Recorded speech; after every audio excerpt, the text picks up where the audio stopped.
नमस्कार, बड़ी बहस देख रहे हैं आप। मैं हूं आप सभी के साथ सृष्टि राय। मध्य प्रदेश की राजनीति में इन दिनों जातिगत जनगणना को लेकर के बीजेपी और कांग्रेस आमने सामने है।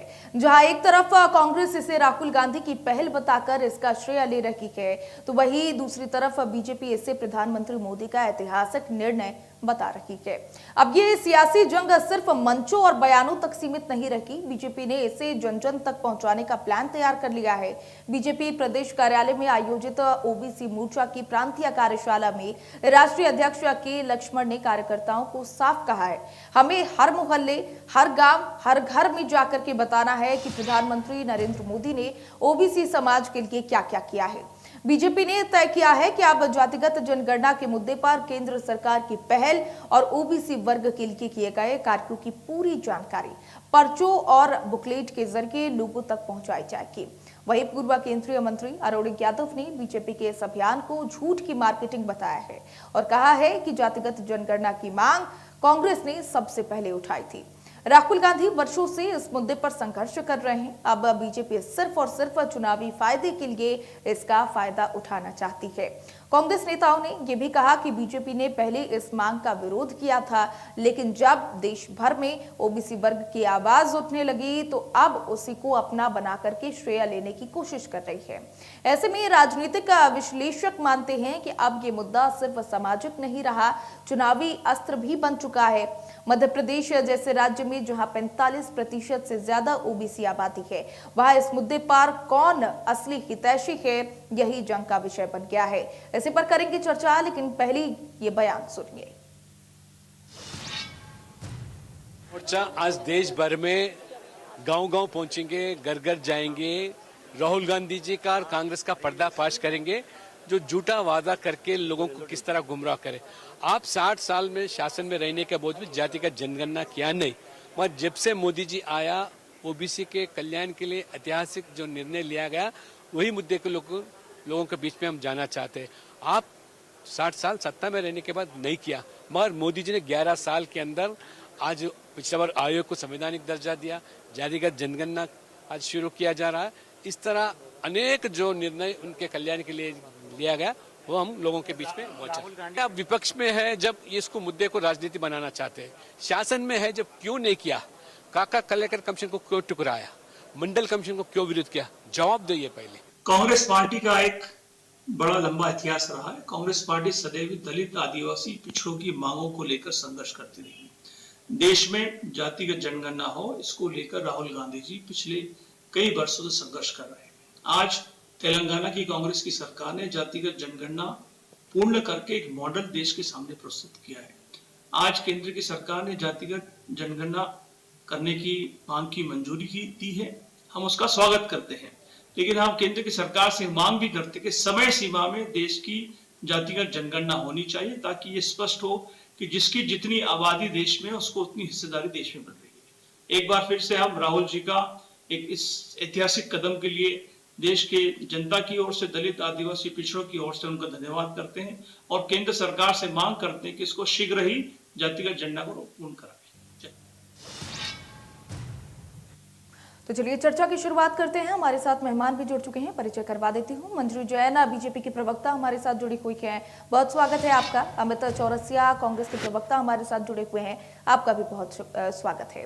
सबसे पहले रुख करती हूँ मंजू जैन जी आपका। जिस तरीके से अब जातीय जनगणना मुद्दे को लेकर के दोनों ही पार्टी आमने सामने है और कांग्रेस साफ तौर पर कह रही है कि बीजेपी जातीय जनगणना का जो मुद्दा है उसको हथियार के तौर पर आने वाले चुनाव के लिए इस्तेमाल कर रही है, कैसे देखती हैं? पहली प्रतिक्रिया। जी, मेरी आवाज आ रही है? हाँ जी। हेलो, आवाज आ रही है मेरी? हाँ जी मंजू जी। जी, आपका सवाल नहीं सुन पाई हूँ मैं। जिस तरीके से मंजू जी आप देख पा रही हैं कि जातीय जनगणना को लेकर के ये सियासी जंग छिड़ा हुआ है, चाहे बात कर ली जाए बीजेपी और कांग्रेस की, दोनों ही पार्टी आमने सामने है। कांग्रेस की तरफ से ये आरोप लगाया जा रहा है कि बीजेपी जातीय जनगणना को चुनावी हथियार के तौर पर इस्तेमाल कर रही है, कैसे देखती हैं आप? पहली प्रतिक्रिया आपकी। नहीं, चुनावी तौर से हम क्यों एक मिनट, आपके चैनल से फोन आ रहा है।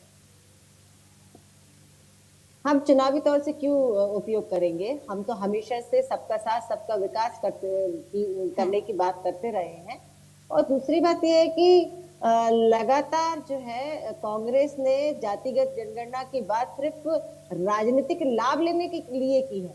हमने हमेशा सबका साथ और सबका विकास करने की बात करते रहे हैं, और आज जातिगत जनगणना भी यदि हम कर रहे हैं तो उसका जो परिप्रेक्ष्य है वो इसी परिप्रेक्ष्य में कर रहे हैं कि हम जातियों के आधार पर और वहां के समीकरण कैसे हैं, कौन पिछड़ा है, किसको किस तरीके की योजना की आवश्यकता है, कैसी योजनाएं बनाई जाए, उस तरीके से हम जातिगत जनगणना कर रहे हैं। अगर कांग्रेस इतना ही जातिगत जनगणना कराना चाहती थी तो फिर 2011 में जब जातिगत जनगणना हुई तो फिर उन आंकड़ों को क्यों छुपाया गया, क्यों उनको रोका गया, क्यों उन्होंने सार्वजनिक नहीं किया? तो आप हमेशा से सिर्फ जातियों को आपस में लड़ाने का काम करते रहे, वर्ग विभाजन करते रहे हैं। हमने सबको जोड़ने का काम किया है।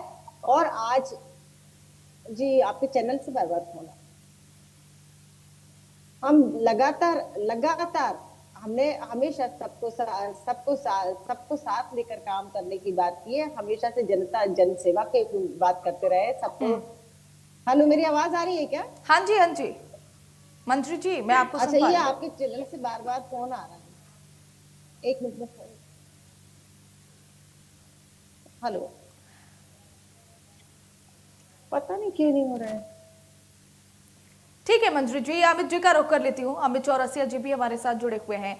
अमित जी, जिस तरीके से जातीय जनगणना को लेकर के दोनों ही पार्टी आमने सामने है, मेरा सवाल आपसे यही है, क्योंकि कांग्रेस कहती आ रही है कि जातीय जनगणना जो मुद्दा है वो राहुल गांधी जी ने इस मुद्दे को सामने लाया था, लेकिन जब प्रदेश में बात की जाए या देश में बात की जाए, कांग्रेस की सरकार थी, सत्ता में थी, तब इसे उस वक्त लागू क्यों नहीं किया गया? ये सवाल सभी लोगों के मन में फिलहाल बना हुआ है।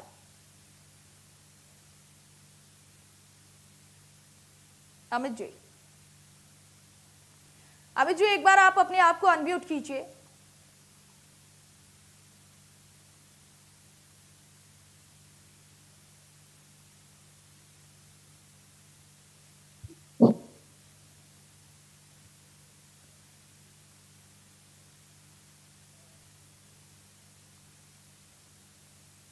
तो जातीय जनगणना मुद्दे पर दोनों ही पार्टी फिलहाल आमने सामने है। बीजेपी बोल रही है कि पीएम का ये ऐतिहासिक निर्णय है।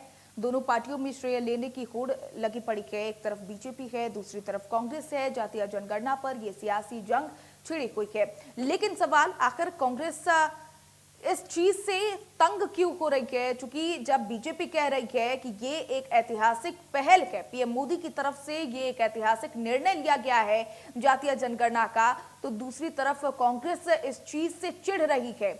और कांग्रेस बार बार यही कह रही है कि जातीय जनगणना की जो पहल है वो राहुल गांधी ने की थी। कांग्रेस, लेकिन सवाल कई सारे बनते हैं कि अगर राहुल गांधी ने जातीय जनगणना की पहल की थी तो फिर जब प्रदेश और देश में कांग्रेस की सत्ता थी, जब कांग्रेस सत्ता में थी, तब इस पहल को क्यों नहीं लागू किया गया? जातीय जनगणना क्यों नहीं लागू की गई? और कांग्रेस इस मुद्दे पर वर्षों से संघर्ष भी कर रही थी, तो ओबीसी पर चर्चा क्यों नहीं की गई? ठीक है मंत्री जी, आपका रुख कर लेती हूं। सवाल मेरा वही, जिस तरीके से दोनों पार्टियों में श्रेय लेने की होड़ लगी पड़ी है जातीय जनगणना को लेकर के, कांग्रेस भी कहती आ रही है कि हमारी तरफ से पहल किया गया था, राहुल गांधी ने पहल किया था, और बीजेपी कह रही है कि प्रधानमंत्री नरेंद्र मोदी की तरफ से ये ऐतिहासिक निर्णय लिया गया है। किस तरीके से आप देखती हैं, चूंकि कांग्रेस लगातार यही सवाल कर रही है, यही सवाल का निशान खड़े कर रही है कि बीजेपी जातीय जनगणना मुद्दे को चुनावी हथियार के तौर पर बस इस्तेमाल कर रही है? नहीं, देखिए ना, मैं कांग्रेस से ये सवाल पूछना चाहती हूँ कि 70 साल आपने देश पे राज किया है, तो फिर आपने जातिगत जनगणना क्यों नहीं कराई? क्यों आपने काका कालकेकर की जो रिपोर्ट थी उसको दबा दिया? क्यों आपने 2011 में जब जातिगत जनगणना कराएगी तो आपने आंकड़ों को क्यों छिपा दिया? आपने SECC की रिपोर्ट को क्यों दबा दिया? तो ये सब सवाल तो कांग्रेस पर बनते हैं। कांग्रेस जो है वो जातिगत जनगणना की सिर्फ बात इसलिए करती रही कि वो राजनीतिक लाभ लेना चाहती थी, मगर आज मोदी जी ने जिस तरह से निर्णय लिया, और हम जब जातिगत जनगणना की बात करते हैं, सामाजिक न्याय की बात करते हैं, सामाजिक न्याय के लिए औजार की बात करते हैं, हम इस तरीके से राजनीतिक लाभ लेने की बात नहीं करते।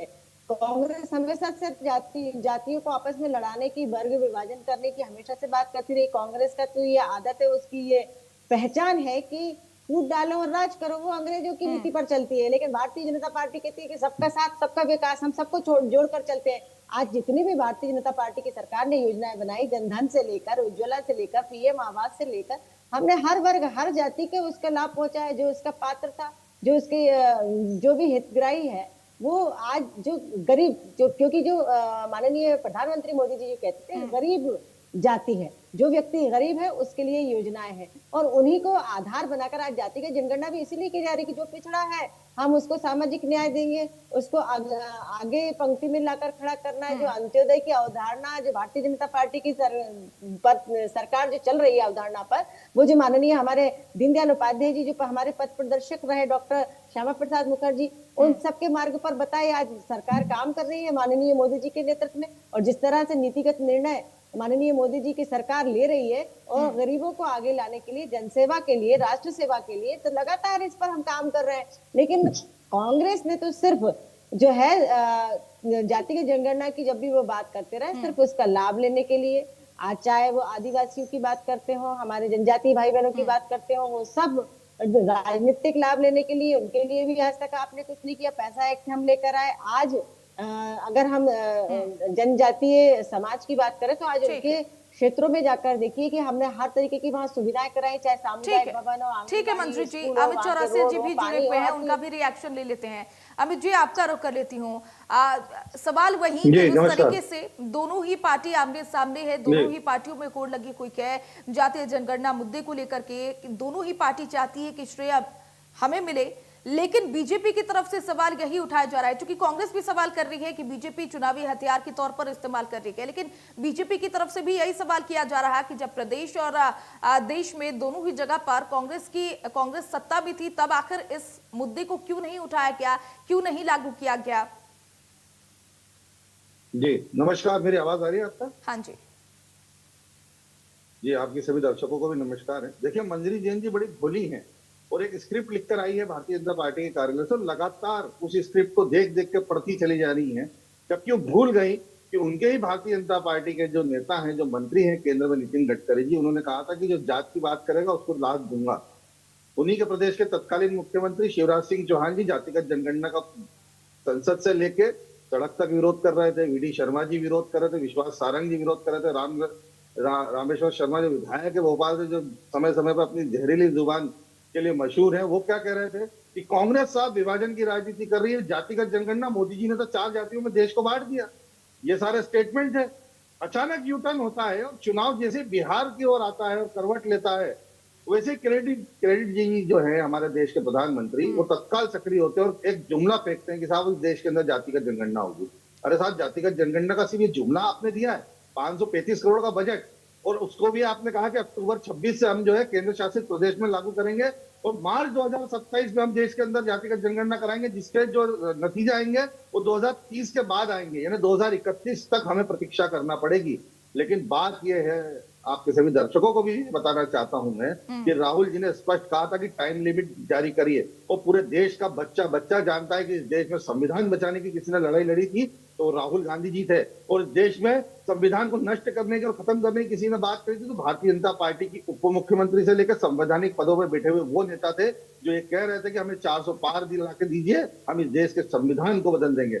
उनका सीधा प्रश्न और आशय आरएसएस की वो मनुवादी विचारधारा को पोषित करते हुए था कि जिसके अंदर वो आरक्षण विरोधी बयान लगातार देते चले आ रहे थे, और इस देश से आरक्षण को समाप्त करने की भारतीय जनता पार्टी और आरएसएस की एक बहुत सुनियोजित षड्यंत्र और साजिश थी।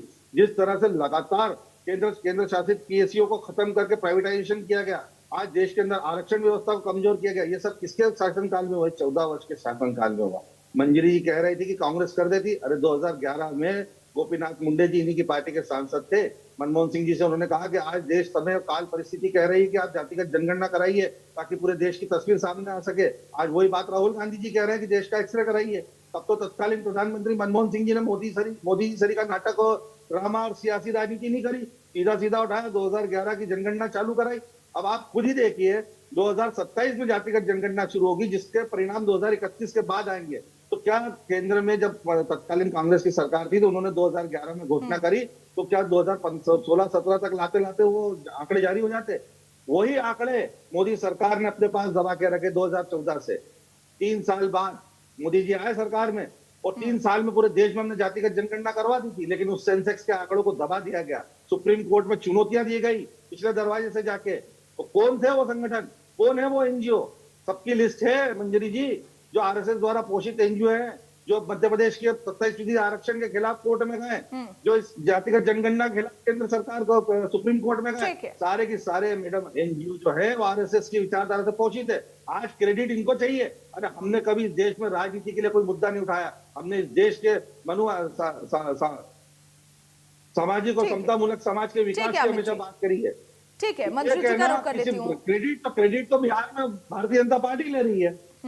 ठीक है मंजरी जी, अमित जी कहते हुए नजर आ रहे हैं कि ये जो क्रेडिट है वो भारतीय जनता पार्टी इस्तेमाल कर रही है चुनावी हथियार के तौर पर, चूंकि बिहार में चुनाव के और बिहार में ओबीसी ईबीसी का जो प्रतिशत आंकड़ा है वो काफी ज्यादा है और इसी के मद्देनजर जो बीजेपी है वो जातीय जनगणना करवाने की बात कह रही है। सवाल मंत्री जी ये भी उठता है कि चूंकि बीजेपी की जो सत्ता है वो काफी लंबे समय से आती जा रही है, लेकिन अब तक ये जातीय जनगणना का मुद्दा क्यों नहीं उठा? अचानक से अब जातीय जनगणना का मुद्दा क्यों उठ रहा है? देखिए, सबसे पहली बात तो अमित चौरसिया जी को बता दूं कि मुझे स्क्रिप्ट पढ़ने की जरूरत नहीं होती, वो आपको जरूरत होती है। दूसरी बात ये है कि इनके ही नेता पूर्व प्रधानमंत्री ये कहा करते थे, आपके बयान पूर्व के कहा करते थे। अमित जी आप पढ़ लीजिए अच्छे से स्क्रिप्ट, मुझे पढ़ने की जरूरत नहीं है। मैं मैं तो बहुत सुन पुरानी रहा हूँ कार्यकर्ता हूँ भारतीय मैं तो जनता आपके पार्टी की। नेताओं के बयानों को नहीं सुन रहा हूँ मंजरी जी। आज नहीं भी तो मध्य आप प्रदेश सुन में रहे 27 होंगे। फीसदी अरे मेरे से बहस आरक्षण मत लागू करिए नहीं आप, कर बहस पाएगा। मत करिए अमित जी, 87 बहस मत करिए आप। 13 का लागू आपने जो कहा मैंने उसका जवाब दे दिया, बीच में मत बोलिए। ये बता रहा हूँ मैं आपको। पूर्व बिल्कुल प्रधानमंत्री मैं ने ये बता रहा कहा हूँ, था आप कि नहीं झूठ कहा था परोसने के लिए बैठी कि हैं, आप झूठ आरक्षण के परोसिए। नाम पर हम इस देश को पीछे नहीं आप धकेल सकते ठगने के लिए हैं। बैठी हैं, आप छलने आपके के लिए बैठी हैं, अरे आप बीच ठगिए। में क्यों बोल रहे हैं? आपके जो कांग्रेस के प्रवक्ताओं की यही आदत है, बीच में बोलने लगते थे, जब इनको जवाब बिल्कुल। देने लायक नहीं छोड़ती मैं तो। हाँ। क्या आपके ही जवाब दे रही है आप? ठीक है। मध्य प्रदेश प्रधानमंत्री की ने पिछली आबादी कहा आपसे था कि पूछी थी, आरक्षण के नाम पर 13 हम का इस फार्मूला देश को कब निरस्त पीछे होगा? नहीं जवाब धकेल दीजिए। सकते हैं। बीच में मत बोलिए जवाब अमित ही जी। नहीं है आपके पास। अमित जी आपके बीच में मैं आपके बिल्कुल पास नहीं जवाब बोली। ही नहीं है। आपके बीच में ठीक है बिल्कुल अमित नहीं जी, बोली जवाब अमित दे जी। लेने दीजिए अमित जी मंत्री आपके जी बीच को। में मैं बिल्कुल नहीं बोली, आप व्यक्तिगत भी हुए तब भी मैं बीच में नहीं बोली, आप अच्छे से पढ़ लीजिए ठीक है मंजू जी, आप अपनी बात पूरी स्क्रिप्ट, ठीक है। दूसरी बात मैं ये कह रही थी कि अगर आप इतने ही जातिगत जनगणना के हिमायती थे तो फिर मुझे ये इस बात का जवाब दीजिए, काका केलकर की रिपोर्ट क्यों दबा दी गई? और 2011 से 2014 तक आपकी सरकार थी, आपने वो जो जनगणना हुई उसको सार्वजनिक क्यों नहीं किया? इस बात से आप क्यों मुंह फेर रहे हैं? भारतीय जनता पार्टी की सरकार में हमेशा से माननीय प्रधानमंत्री मोदी जी ने कहा था 4 जाति है इस देश के अंदर, गरीब, युवा, नारी और किसान। हम इनके सशक्तिकरण के लिए लगातार काम कर रहे हैं और वास्तव में ये दिखता है धरातल पर। हम सत्ता की गलियों में, सत्ता की गद्दी पर, सत्ता की मलाई के लिए सत्ता नहीं चाहते, हम समाज सेवा के लिए और देश सेवा के लिए सत्ता में आते हैं। आप सिर्फ सत्ता की मलाई खाने के लिए आपके नेता आते हैं, ऐसी कमरों से आप लोग बाहर नहीं निकलते। आपको नहीं पता कि जाके न कभी पटी बीमारी वो का जाने पीर पर आई, ये है आपकी हालत। और इसीलिए जनता ने आपको घर बैठाने का काम किया है अमित चौरसिया जी। ठीक है अमित जी, आपका रुख कर लेती हूँ, लेकिन सवाल तो यही कि दोनों ही पार्टी की तरफ से होड़ लगा हुआ है जातीय जनगणना मुद्दे का श्रेय लेने के लिए, लेकिन बात की जाए उन पब्लिक की जो वाकई में ओबीसी और ईबीसी जाति से आते हैं, उनके लिए क्या सोचा क्या है? क्या भविष्य में कोई बड़ी योजना लेकर के पार्टी आएगी? क्या सोच रहे हैं? फ्यूचर उनके लिए क्या करने वाली है पार्टी? क्योंकि जंग की जब बात आती है तो दोनों ही पार्टी सामने हो जाती है, बीजेपी भी सामने आ जाती है, कांग्रेस भी सामने आ जाती है। जातीय जनगणना का निर्णय हमने लिया तो कोई कह रहे हैं कि श्रेय हमें जाता है, चूंकि ऐतिहासिक पहल हमारी तरफ से किया जाता है, लेकिन उन जातीय के जो लोग हैं, पब्लिक हैं, उनके लिए क्या पहल की जाएगी पार्टियों की तरफ से? देखिए, मैं तो फिर कह रहा हूं कि नरेंद्र मोदी जी का जातिगत जनगणना करवाए जाने का एक और जुमला है। जिस तरह से महिला आरक्षण 33% देने की बात कही गई थी, अब आप वो देखिए, अब कह रहे हैं 2031 तक महिला आरक्षण को लागू किया जाएगा। तो ये इवेंट जीवियों की सरकार है, सिर्फ क्रेडिट लेना इनका काम है, क्रेडिट खा के काम चलता है इनका। चाहे वो पुलवामा का हमला हो, चाहे वो पहलगाम का हमला हो, 26 निर्दोष लोग मारे जाते हैं। 3 आतंकवादी, दुर्दांत आतंकवादी अभी तक नहीं पकड़े गए जो भारतीय सीमा के अंदर है कि बाहर के पता नहीं चलता। इंदौर की नव दंपत्ति का इन्हीं की सरकार मेघालय के अंदर अपहरण हो जाता है, एक व्यक्ति मर जाता है, लेकिन अभी तक उसका जो लापता बच्ची है उसका अभी तक कोई पता नहीं चल पा रहा। तो ये इस तरह की सरकार है जिनके पास जब सत्ता में ये लोग आते हैं तो इनको जनता से कोई सरोकार नहीं रह जाता। और जहां तक बात पिछड़े वर्ग की, मैं तो इनकी नियत और तकनीर करनी में आपको अंतर स्पष्ट बता रहा हूँ। 14% आरक्षण पिछड़ा वर्ग को मध्य प्रदेश में देने का काम ठाकुर अर्जुन सिंह जी ने किया था, रामजी महाजन आयोग को लागू करके। 27% आरक्षण बढ़ाने का काम दिग्विजय सिंह जी अपनी जातीय सरकार में करके गए थे, जिसको तत्कालीन कमलनाथ जी की सरकार ने 1.5 साल में लागू करा। क्यों 87-13 का अभी तक फार्मूला निरस्त नहीं किया गया पिछड़ा वर्ग का? देखिए, जातिगत जनगणना कहीं ना कहीं आरक्षण को सबल देने के लिए, मजबूत करने के लिए, और जातिगत जनगणना के माध्यम से राहुल जी जो मांग कर रहे हैं कि देश का एक्सरे सामने आए। जैसे मैं एक अति पिछड़ी जाति से आता हूं, वैसे तमाम अति पिछड़ी जातियों को आज क्या प्रतिनिधित्व सरकार में मिल रहा है या निजी शैक्षणिक संस्थानों में मिल रहा है, उसकी बात हो। दूसरी बात, टाइमलाइन लिमिट की बात हुई थी। देखिए, आप टाइम लिमिट को कहां खसका दिया गया? 2027, यानी 1 साल तक तो कुछ भी नहीं होना उसके अंदर। 2025 से 2026 तक सिर्फ इवेंट होंगे जातिगत जनगणना के नाम पे। 2026 के बाद में भी केंद्र शासित प्रदेशों में, उसके बाद 1 मार्च से जो है 2027 से जातिगत जनगणना की शुरुआत की जाएगी, और वो भी 2031 तक कंप्लीट होगी कि नहीं होगी उसकी भी कोई टाइमलाइन बॉन्ड लिमिट नहीं है। अभी तत्काल निर्णय लिया जा सकता था, जो मनमोहन सिंह जी की सरकार में 15(5) आर्टिकल के अंदर संशोधन किया गया था कि जितने भी निजी शैक्षणिक संस्थान है, प्राइवेट सेक्टर है, उसके अंदर आरक्षण व्यवस्था लागू होना चाहिए थी। मोदी सरकार इसे तत्काल लागू कर सकती थी, क्यों लागू नहीं किया? आज भी मध्य प्रदेश में 27 मनमोहन सरकार ने क्यों नहीं की? ठीक है, और सुन लीजिए मंजरी जी, मंजरी सुन लीजिए, मैं तो सुन रही हूँ, मेरे लिए बहुत देर है। कराइए, सुन लीजिए। आप मेरी बहन बहुत भोली है, बड़ी पढ़ाई स्क्रिप्ट के साथ में आप आरोप लगाती हैं। मैं आपका बहुत सम्मान करता हूँ, आप सुन तो लीजिए। मुझे जरूरत नहीं पड़ती अमित चौरसिया। दूसरी बात सुन लीजिए मंजरी जैन, मेरी भी बात सुन लीजिए। 2011 के अंदर जातिगत जनगणना की शुरुआत करी, 2014 से नरेंद्र मोदी जी की सरकार है, तो क्यों जातिगत जनगणना का आंकड़ा और सेंसेक्स सार्वजनिक नहीं किया? नरेंद्र मोदी जी ने बताया ना जनता को, ये फलाने आपकी सरकार ने रिपोर्ट अरे जारी करिए। ठीक है अमित चौरसिया जी, ऊपर दोष मारने से पहले अपनी गिरफ्तार करते हैं और आदिवासी सभ्यता का मूत्र विसर्जन करते हैं आप। आदिवासी बच्चों के साथ बलात्कार होता है, सागर के अंदर जमीनों में गाड़ दिया जाता है। अमित चौरसिया जी, हमारे पास समय की बहुत कमी है, आखिरी प्रतिक्रिया। आपके नेता क्या करते हैं? आपके नेता क्या करते हैं? अमित जी, भ्रष्टाचार तो फैक्ट्री बना दी थी वल्लभ भवन को आपने। सत्ता की मलाई कौन चाट रहा है? सत्ता की मलाई कौन चाट रहा है? पूरा प्रदेश भारत को बदनाम करने का काम कांग्रेस पूरी तरह कर रही है। सेना के शौर्य को गिराने का काम कांग्रेस हमेशा से करती आई है। अमित चौरसिया जी, आपको एक चैनल ने बैन कर दिया था। ठीक है अमित जी, मंत्री जी, मेरी डिबेट थी जब आपको बैन किया। समय की कमी है, समय की कमी है हमारे पास। कोई बैन करे उसकी चिंता अमित जी, आपको बैन किया था मेरी डिबेट में। ये जो बौखलाहट है, आपको अनुशासन में रहकर डिबेट करना चाहिए। डिबेट चावल नहीं दिए आपको, मंत्री जी, ऑपरेशन सिंदूर पर आपने जो प्रश्न आपको पीले चावल नहीं दिए, बैठिए डिबेट में, मत बैठिए डिबेट में, आपको पीले चावल नहीं दिए। ठीक है, आप दोनों का बहुत शुक्रिया हमारे साथ इस चर्चा में जुड़ने के लिए। तो फिलहाल जातीय जनगणना पर सियासत गर्म है। दोनों ही पार्टी जातीय जनगणना के मुद्दे पर श्रेय लेने की होड़ में जुटी हुई है, लेकिन सवाल अभी भी वही बरकरार है कि क्या वाकई जातीय जनगणना से उन ओबीसी और ईबीसी जातीय के लोगों को फायदा होने वाला है, या फिर महज जातीय जनगणना एक राजनीतिक हथियार के तौर पर इस्तेमाल को करके रह जाएगा? ये सवाल बरकरार है। बड़ी बहस में फिलहाल के लिए मेरे साथ बस इतना ही। नमस्कार।